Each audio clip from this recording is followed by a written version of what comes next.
Hey everyone, this one starts with a quiet insult and spirals into something you won't see coming. Stay till the end, it's worth it. If you're into stories like this, tap subscribe. Let's get into it. She patted my arm in front of a table full of donors and called me her sweet museum guy, like I was a souvenir she'd picked up at a gift shop. The room laughed.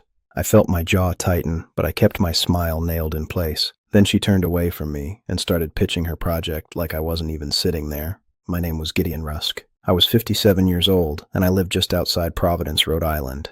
I'd been married to Tamsin Vale for 3 years, and she liked having a husband the way some people like having a nice watch, good for show, easy to set down and forget. Tamsin was 38 when it all went bad. In her world, an older, steady man looked safe to investors. My day job at a museum foundation let her drag me into rooms where she wanted access and legitimacy. She'd hook an elbow through mine and say, "This is Gideon. He understands stewardship," like I was a plaque on the wall. Quick note, before listening, share which city or country you're watching from. And let's continue. At home, the act dropped. The house stayed spotless, quiet, and cold. She controlled the accounts, the calendar, and the story we told other people. If I asked a normal question, why a payment was late, why a document needed my signature, she'd give me that thin smile and say, "You are not built for this level, Gideon." She said it like she was doing me a favor. I didn't stay quiet because I was weak. I stayed quiet because I'd learned, early, that loud people make mistakes when they think you're harmless. Tamsin thought I was harmless. That was her mistake, not mine. I worked as an archive and grants analyst. I wasn't a lawyer or a finance guy, but I knew how to read paperwork, track versions, and notice what didn't match. That was basically my whole job. And once you train your eyes that way, you can't turn it off just because you're in your own kitchen. Around month 10, she stopped hiding things. Calls went on speaker. Folders sat on the island. She'd wave me off like a waiter if I walked in. Her business people drifted through our life. Lyle Marin, her careful CFO-type partner, Judith Vale, her mother with that charity board stare, and Jory Marin, Lyle's younger brother, who always had a grin and no real job. My sister Blythe, a nurse with 0 patients, said it straight. "She talks to you like you are rented furniture." I told her, "It's complicated." Blythe snorted and said, "No, it's convenient." That night, Tamsin left a fat folder open on the counter and went upstairs on another call. I flipped it closed, then opened it again, and read the first page anyway. I set the folder back on the counter and walked away like I hadn't seen a thing. But my brain stayed locked on the numbers, and from then on, I kept a plain notebook tucked under my museum reports, because I was done pretending our house wasn't full of traps. About 15 months into the marriage, I heard the joke that made it official. Tamsin was in the kitchen on a speaker call, laughing like she was the star of her own show. He wouldn't understand. "He files old letters for a living," she said, and the words hit me like I'd been pushed out of my own life. Lyle Marin laughed too, tight and nervous, the kind of laugh a man gives when he knows he is standing too close to a fire. After that, I stopped treating her carelessness like an accident and started treating it like a pattern. She left printed drafts all over the dining table, contracts, donation summaries, invoices, and if I asked what they were, she acted annoyed that I'd spoken. "Just move it, Gideon. You're in my way," she'd say, like I was dusting around her. So I moved it, and I photographed every page first, then put the stack back in the same crooked angle she'd left it. I didn't take anything that wasn't already sitting in our shared home, and I didn't crack open anything locked. I didn't need to, because she kept handing me the evidence with a smirk. When she caught me staring at a spreadsheet one afternoon, I didn't flinch. "I'm trying to get smarter about money, and I'm studying for a nonprofit compliance certificate," I told her. She loved that because it fed her favorite story that I was always trying to catch up. "That sounds productive," she said, and she went right back to her call. Meanwhile, I built a quiet archive. I scanned pages at work, saved date-stamped screenshots, and kept short audio clips from conversations I was already part of when she insisted on speaker. It wasn't spying, it was documenting, and I backed it up in 2 places she didn't know about. The same names kept popping up: small contractors tied to big projects, consulting fees with nothing attached, and charity pledges that looked inflated for press releases and gala speeches. And she kept slipping the knife in public, like she couldn't help herself. At a fundraiser in Providence, she introduced me to a donor as my dependable house manager, which was her way of saying I was kept. I smiled because that's what you do when people are watching, but inside I went cold and stayed there. Later, Blythe studied my face over coffee and said, "You're collecting something, aren't you? And you think I can't tell?" I didn't confess, but I didn't lie either, and she leaned closer and said, "If you're going to move, move smart." I went home, opened my notebook, and wrote the date on a fresh line. I capped my pen and left the notebook open on the nightstand because I wanted the next blank line ready. I kept writing in it until a lazy Saturday in early February shoved a new kind of entry into my life. Tamsin's tablet lit up on the kitchen counter while my coffee cooled. A banner popped up from Jory, and it was 3 words I didn't need to overthink. I'm not repeating them because the meaning was obvious and ugly, and because I didn't deserve to hear it twice. I stood there with my mug in my hand, feeling stupid in that heavy way that doesn't come with tears. It wasn't a dramatic heartbreak. It was the dull realization that I had been the last person to understand my own house. I could hear her upstairs, asleep, and I decided I wasn't giving her a fight she could twist into a story. I opened the thread and started taking screenshots, slow and clean, making sure the timestamp showed. I sent everything to myself the same way I'd been saving her paperwork, then put the tablet back exactly where it had been. My hands didn't shake, but my stomach stayed tight like it knew what was coming. It wasn't just an affair, and that's what made me colder than angry. It was contempt with a flirty tone, like they were sharing a joke about how blind I was. Jory called me the museum ghost, and Tamsin answered like it was cute. They talked about dinners where I sat right there and how easy it was to work around me. The planning stuck in my throat because it was scheduling and coordination, like I was a door they locked behind them. Later that same day, she kissed me goodbye at the front door and smiled like she was generous. Be useful and confirm the catering payment for next week, she said, like she was assigning a task to staff. I looked at her face and had this sharp moment where she didn't feel like my wife at all, just someone wearing the title. She walked to her car and I let her go without a word. That night I called Blythe and didn't dress it up. She is seeing someone and I caught it in her messages, I told her. Blythe's voice stayed flat, the way it got at the hospital when she was done tolerating nonsense. Tell me who and do not protect her name, she said. When I told her it was Jory Marin, she went quiet for a beat, then said, that is going to blow up business too, so you need a lawyer yesterday. 2 days later, I used a name a museum board member had given me and called Maris Blackwell. I didn't say crime on the phone, and I didn't beg for sympathy. I think my wife is hiding things, and I need help before she buries me, I said, and Maris told me to come in with whatever I'd kept. When we met, she read my notes like she was checking items off a list. She looked up and said, "You're not overreacting, Gideon.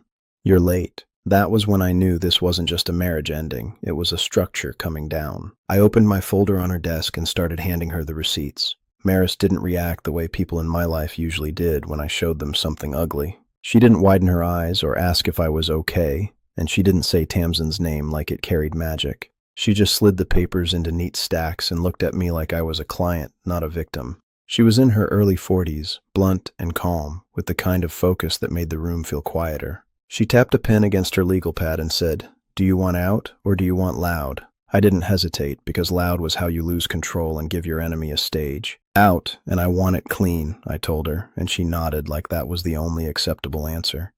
I handed her a small drive with my photos and a couple audio clips I'd saved from conversations I was already part of. She didn't praise me, and I respected that because praise can turn into permission to get sloppy. She plugged it in, scanned the file names, and started sorting it like she'd watched this exact movie 100 times and knew where the jump scares were. Maris made one call while I sat there and kept my hands still on my knees. A little later, an older man walked in carrying a worn briefcase like it weighed nothing. Maris said, "Gideon, this is Harlan Keefe," and the man gave me a quick, polite nod that didn't waste time pretending we were friends. Harlan was in his late 60s and talked like a man reading a weather report, flat and steady. He opened my donation summaries, stared at the totals, and said, "These numbers want witnesses." He didn't say it like a threat, and he didn't say it like a joke either, which somehow made it worse. He showed me how to compare versions without turning it into a graduate seminar. He pointed at fonts that shifted by a hair, spacing that changed like someone had copied and pasted in a hurry, and metadata that told a story even when the text tried to lie. "People think nobody checks the boring parts," he said, and Maris added, "That is why we check the boring parts first." That's when the prenup issue surfaced, and it came up fast because I had my own copy. I kept everything in a labeled folder at home because that's how my brain worked, and I slid my copy across the desk. Maris looked at it, then said, "Good, because I'm subpoenaing the filed version through proper channels," and she said it like a promise, not a plan. When the filed version came in, it didn't match mine. There was a new clause in it, dressed up in formal language, that punished infidelity by wiping out the other spouse's share. It was a neat trap with clean edges, the kind of trap you set when you're sure the other person is too dumb to notice. Only problem was the timing, because the change showed up after my signature date. Harlan found it in the document history and circled it with his pen like he was marking a stain. Maris leaned back, met my eyes, and said, "This isn't just grounds for divorce. This is fraud." She didn't soften after she said it. She leaned forward and went colder, not warmer, and she said, "If you flinch, she'll bury you with paperwork." I felt that old instinct to back down, to smooth things over, to avoid a scene, and I crushed it where it stood.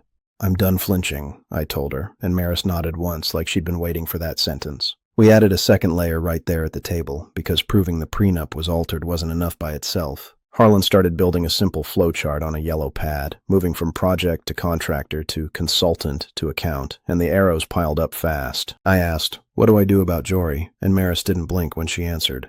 "Don't touch him," she said. "He's a match. Your job is to build the room full of oxygen." When the meeting ended, I stood up, took my folder back, and walked out of Maris's office with my next steps written in ink. I walked out to the street with my folder under my arm and my shoulders squared, like I'd just taken on work that would follow me home.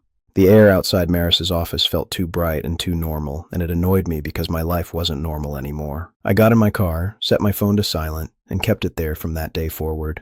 For the next year and a half, I lived in 2 lanes at once, and I didn't let those lanes touch. In one lane, I was still Tamsin's quiet husband, showing up at donor events, smiling on cue, letting her steer every conversation like she was driving a bus full of people who owed her money. In the other lane, I followed Maris's plan like it was a safety manual. Keep everything legal, keep everything organized, and never let Tamsin smell fear, because fear was the scent she hunted. Maris told me exactly what I could record and what I couldn't, and I stayed inside those lines like my life depended on it, because it did. Surprise was the only advantage I had left, and I wasn't about to throw it away for the thrill of getting even in the moment. When Tamsin took business calls on speaker in our kitchen, I sat at the table with a museum report open and let her believe I was bored and slow. I wasn't bored, and I wasn't slow, and my neutral face became its own kind of armor while I collected what she kept handing me. Blythe became my safety valve, not my co-conspirator, because she didn't need the details and she had her own life. She was my reality check, the person who could hear my voice and tell when I was starting to bend. One night, when I started talking in circles about whether I was overreacting, Blythe cut me off and said, "She is counting on you to doubt yourself, so stop feeding her that advantage." I told her I am staying quiet on purpose, and Blythe answered, "Then keep being quiet, but keep moving." The pressure point that kept coming back was paperwork because Tamsin loved getting me on paper. She started sliding routine documents across the counter like it was normal spouse stuff, smiling sweet while she did it, like the sweetness made it harmless. "This is just a quick cosign for the foundation project, and I need it today," she'd say, tapping the signature line with one sharp nail. I'd take the pages, read them slowly, and say, "I'm not signing anything new right now because I'm being careful." When I told Maris about it, she didn't hesitate. "Sign nothing new and let her get irritated," she said, like irritation was useful evidence. Tamsin did get irritated, and she didn't even try to hide it after a while. "You are paranoid lately, and you are turning into an old man afraid of big numbers," she snapped at me one evening. I kept my voice steady and said, "I'm just being careful with my name," and the calm answer made her angrier than any argument would have. Around that time, I noticed Lyle Marin shifting too, like a man who felt the floor moving under him. At events, he started avoiding eye contact, drinking less, leaving early, and it told me he knew more than he was admitting, and he was scared of being the one left holding the bag. Judith Vale watched from the edges with that charity board stare, never gossiping, never laughing too hard, just measuring people like assets that either performed or got cut loose. I kept smiling in the public lane while I tracked those tells in the private one. I made a clean backup plan because I refused to be trapped in my own life. I signed a lease on a small apartment under my own name, opened a new bank account, and put a sealed envelope in Blythe's hands with simple instructions in case I suddenly got locked out of everything. Blythe didn't hug me or cry when I gave it to her. She took it, nodded once, and slid it into her bag while I watched.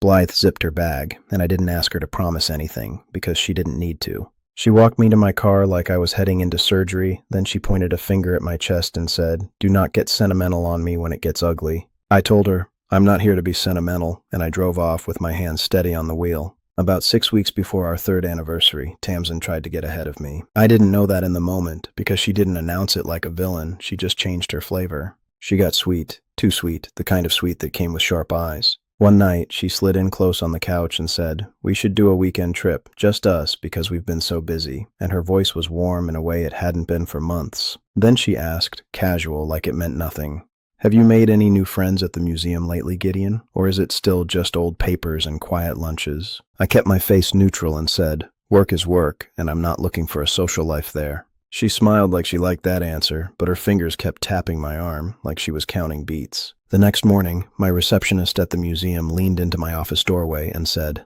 Just a heads up. A man called asking to confirm your schedule, and he said he was doing background checks for a client. She shrugged like it was nothing, but I felt the hair on my arms lift anyway, because normal people do not hire strangers to confirm schedules. I didn't march home and accuse Tamsin because I wasn't giving her a scene to frame. I wrote the details down. Then I called Maris and said, "Something changed, and I think she's trying to lay groundwork." Maris didn't sound surprised.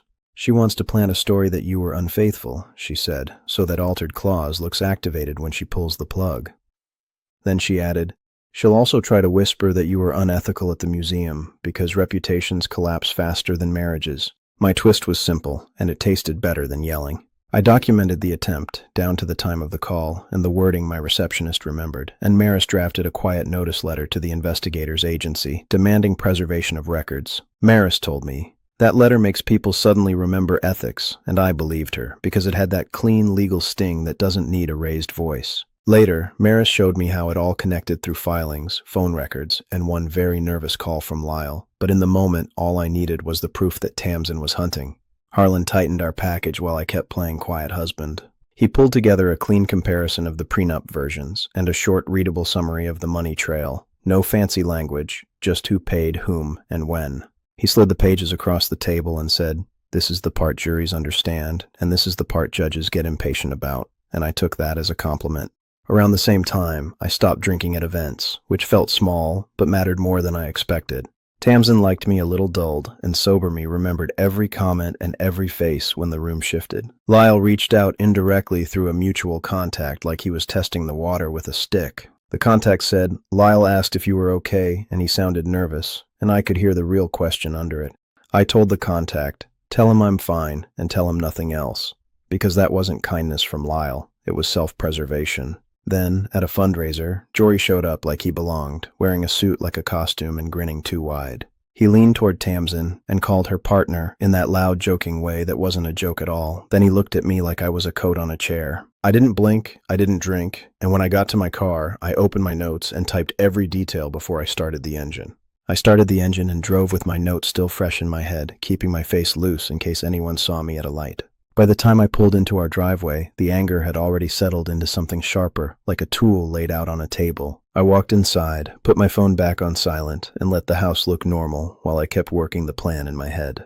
Tamsin insisted our third anniversary had to be useful, and she said it like romance was for people without ambition. She booked a private dining room at a members-only club in Providence and wrapped it in a donor dinner for one of her development projects. "That's how adults celebrate," she told me while scrolling through venue photos, and the way she said adults made it sound like I was still a child she tolerated. I nodded and gave her the quiet husband routine, because quiet was how I kept my hands on the steering wheel. Invitations went out to about 30 people, and she treated the guest list like a weapon she owned. Investors, charity board friends, a couple of city officials, the Marins and Dane Kidder, the club manager who kept donors happy and problems quiet, all got their pretty emails and their flattering little notes. My side got 2 seats, and it was almost funny how small she made it on purpose. Blythe and her husband were stuck near the far end like an afterthought, like I didn't come with a family worth acknowledging. The week before the dinner, she practiced her speech in the mirror, but it wasn't loving and it wasn't grateful. It sounded like a victory lap she wanted recorded.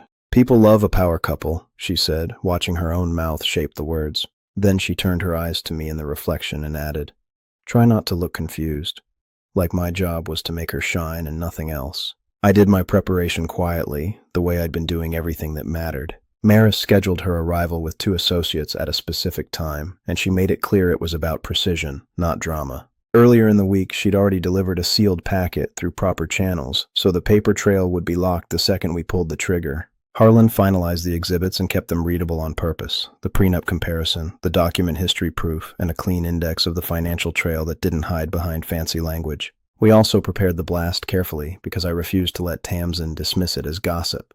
The screenshots of her messages with Jory were selected and labeled, no explicit content, just enough to show the relationship and the contempt without turning it into a soap opera. When I asked Maris if it was too much, she gave me a flat look and said, "Evidence is not too much, and embarrassment is not your problem anymore." My phone contact list for that night was built in advance because I wasn't going to fumble in the moment.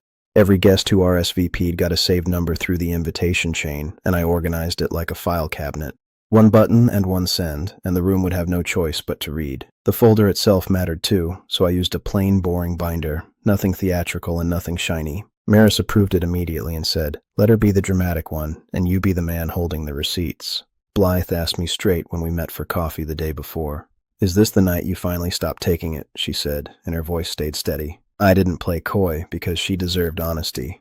"Yes, it is," I told her, and she didn't tell me to slow down or forgive anybody. She just said, "Then don't hesitate," and she squeezed my forearm hard enough to leave a mark. The day of the dinner, Tamsin was glowing, and that's the only word for it, like she'd already won and was waiting for applause. She had no idea she was walking into a room where she wouldn't control the story anymore. I arrived early like always, stepped into the private dining room, and started mapping the place the way I mapped an archive shelf. Who sat where, who aligned with whom, and who would run first when the heat hit. Then I pulled my phone out and saved the last number on my list. I slid my phone back into my pocket and took my seat like I belonged there, because that was still my job for the next hour. A server poured water, candles flickered, and the private room filled with that soft, expensive noise people make when they want to sound important. I kept my shoulders loose and my face blank, while my binder sat close enough that I could touch it without looking down.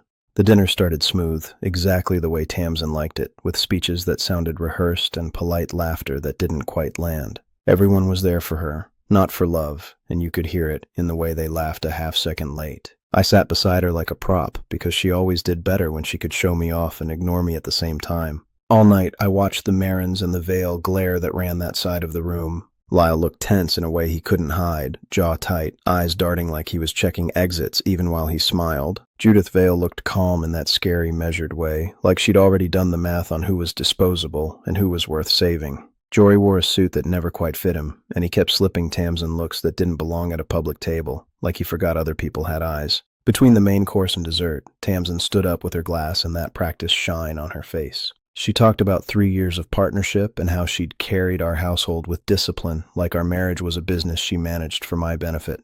People nodded because that's what you do when the powerful person is talking, and the city officials smiled like they were posing for a photo. Tamsin let the room soak in her words, then turned to me with a smile that felt like a blade finding a soft spot. She called me the easiest husband money can buy, and the way she said it made the room chuckle like she'd told a harmless joke. She joked I'd be lost without her, and then she said she'd wasted 3 years on a man who confuses loyalty with usefulness. I stood up slow, hands steady, and kept my voice low enough that people had to quiet down to catch it.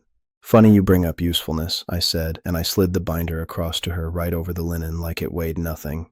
The first pages showed the prenup version side by side, with the added clause highlighted so nobody could pretend it was subtle.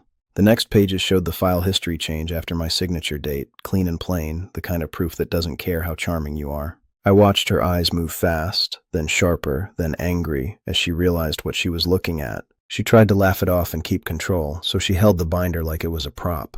"What is this, Gideon? Are you doing some kind of skit right now?" she said, and her smile didn't reach her eyes. "It's proof you filed a forged agreement," I said, keeping my voice even because I wasn't giving her a crack to crawl through. "And that means you don't get to decide what I leave with. Not anymore." I looked down the table at Lyle, because he'd been part of the machine even if he wanted to pretend he was only an employee. "And before anyone calls this a misunderstanding, there's also the relationship you've been hiding," I said, and I didn't say the word affair yet because I wanted the room leaning forward first. Then I hit send, one button, one motion, and I didn't flinch. Every phone on that table started buzzing, chiming, lighting up, like the room itself had turned on her all at once. People read, and faces changed in real time, polite masks sliding into shock and disgust. Judith didn't gasp. She just narrowed her eyes like she was watching an investment fail, and Lyle's face went pale when he realized it was his brother. Jory's grin disappeared so fast it almost looked like someone had slapped it off. Tamsin leaned toward me and whispered my name like a threat she planned to collect on later. I met her eyes and kept my voice calm enough to sound cruel. "You taught me to pay attention, and I finally listened," I said, and I set my phone face up on the table between us. The table kept singing with other people's notifications, like the room had turned into a swarm. Tamsin's smile stayed stretched tight, but her eyes kept snapping from the binder to the screens lighting up around the table, hunting for one person she could still steer. I didn't move, because stillness was the only thing she couldn't interrupt. The private room doors opened right after another wave of buzzing hit, like timing you couldn't buy. Maris Blackwell walked in with 2 associates, heels quiet, expression flat, and she didn't look at Tamsin like she was famous or frightening. She looked at her like she was a problem on a desk, and problems didn't get feelings. Maris stepped to my side of the table and placed divorce papers in front of me, not in front of Tamsin, then said in a calm voice that carried, "Mr. Rusk is filing tonight, and service is complete." Tamsin's chair scraped, and she tried to stand taller than the room, but the room didn't rise with her. "This is absurd, and he is unstable," she said, turning her head toward the donors like she was grabbing a microphone. "He's jealous and confused, and he's having some kind of episode." Maris didn't even blink at that old play. "We're past narratives," Maris said. "We're in documents now." A few minutes later, Dane Kidder showed up, out of breath, wearing the look of a man who thought he could fix anything with the right voice. He started with that "everyone calm down" tone, then froze when he saw Maris, the binder, and the phone still glowing. "Tamsin, we should step outside and talk," he said, but it landed wrong because the room had already stopped treating her like the sun. Lyle stood up, and in real time I watched him decide which side kept him alive. He physically separated from Tamsin, moving down the table like distance could protect him, and he said, "Don't involve me in this, because I did my job and nothing more." That wasn't loyalty, and it wasn't courage. It was self-preservation with a tie on. One donor couple pushed back their chairs and left immediately, and another raised a hand for the club manager like they'd spotted a spill. Somebody muttered, "My board can't be connected to this," and Tamsin's power started leaking out of the room because social power dies when people fear contamination. The real world hit when Maris's phone buzzed, and she stepped aside for a minute, speaking low near the doorway. When she came back, she didn't look pleased or smug, just focused, and she said, "The packet we submitted earlier was received, and an immediate preservation notice has been issued." Because the money trail touched tax-exempt filings and crossed state lines, she'd already looped in the right people. Then she added, "A federal agent named Eamon Pike is downstairs with club security, serving counsel and locking the paper trail." Eamon never came up, and he didn't need to, because everyone understood what it meant. Any shredding, deleting, or moving money overnight after this dinner came with consequences of its own. Tamsin leaned toward me one last time, voice low and sharp. "You think you win, Gideon, but you'll be nothing without my world," she said, like she could still scare me back into my corner. I looked right at her and said, "I've been nothing in your world for years, and I'm done auditioning." Then I nodded to Maris and added, "From here on out, it's all through counsel," and I stood up, took one step back from the table, and walked out before dessert. Blythe caught up with me in the hallway, put her hand on my shoulder, and said, "Good, now don't look back," as I pushed through the club doors. Cold air hit my face the second I stepped outside the club doors, and the noise of that private room died behind me like a switch. Blythe stayed close, walking at my shoulder without asking questions, and her grip on my jacket sleeve kept me moving in a straight line to the curb. I didn't witness any raids or the scramble after, because once I got into my car, I drove home, turned off my phone, and let filings, deadlines, and court orders do their work. I learned what happened the way regular people learn things, through Maris's calls, through court filings, and through one panicked voicemail Lyle left that he later tried to label accidental. Maris told me warrants were executed within days, and she said it in plain terms so I couldn't pretend it was a rumor. "Office records, charity documents, vendor contracts, all of it," she said, and I could hear pages rustling as she talked. When I asked how fast it would move, she said, "Once the altered prenup is proven and the money trail is mapped, the rest tends to sprint." Lyle flipped early, and I didn't hear that from gossip at a fundraiser. I heard it from Maris after it showed up in a filing with his name on it. He handed over internal emails and pointed investigators straight at the contractor loop, trying to save himself once he realized his brother had lit the match. A day later, his accidental voicemail hit my inbox again, thin and shaky. "Gideon, I just want you to know I'm cooperating, and I never wanted any of this," he said, like that earned him mercy. I deleted it and didn't answer. Jory tried to disappear for about a week, and that part I learned from a local news article Blythe sent me because she knew I wouldn't go looking. She texted, "Do not open this at work," which made me open it at work anyway, hunched over my desk like a teenager hiding a report card. When he turned up later with a lawyer, the photos showed him tight-lipped and careful, all charm drained out of his face. Tamsin's mother made the coldest move of all, at least according to Maris, who told me Judith testified about foundation money being used for personal purchases and basically said that wasn't authorized. The divorce stayed quieter than people expect because a court doesn't clap when a forged prenup collapses and an infidelity trap backfires. Tamsin lost the financial story she thought she owned, and I moved out of her stage house into a smaller place across town, then went back to my museum work without her name hanging over me. Months later, Blythe met me for dinner and said, "You seem lighter," and I told her, "I'm just not acting anymore." I closed every shared door, new accounts, new routines, no mutual events, and I proved it when I blocked Tamsin's last number and locked my door. "Wait, one last thing before you go."